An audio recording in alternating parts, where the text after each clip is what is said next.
گوشے میں قرآن سنا کر دم لینا، آفاق کے ہر گوشے میں قرآن سنا کر دم لینا، اب رکنا نہیں تھمنا نہیں فردوس میں جا کر دم لینا۔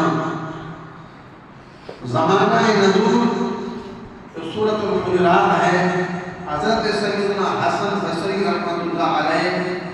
آپ تابعی ہیں، اور حضرت قتادہ رضی اللہ تعالیٰ عنہ حضور کے صحابی ہیں، اور حضرت اکرمہ رضی اللہ تعالیٰ عنہ حضور کے صحابی، یہ تینوں ہستیاں فرماتی ہیں کہ یہ ساری سورۃ الحجرات مدینہ المنورہ شریف میں نازل ہوئی نبی پاک صلی اللہ علیہ وآلہ وسلم کی ذات اقدس پر۔ تو آیتوں کی تعداد صرف 18 ہے، مگر بہت اہم موضوع ان آیات بینات میں بیان کیے گئے، جن پر اخلاق و سیرت و کردار کا محل تعمیر کیا جا سکتا ہے،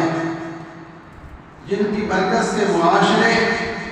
محبت اور ایثار کی فضا میں پیدا کی جا سکتی ہے معاشرے میں۔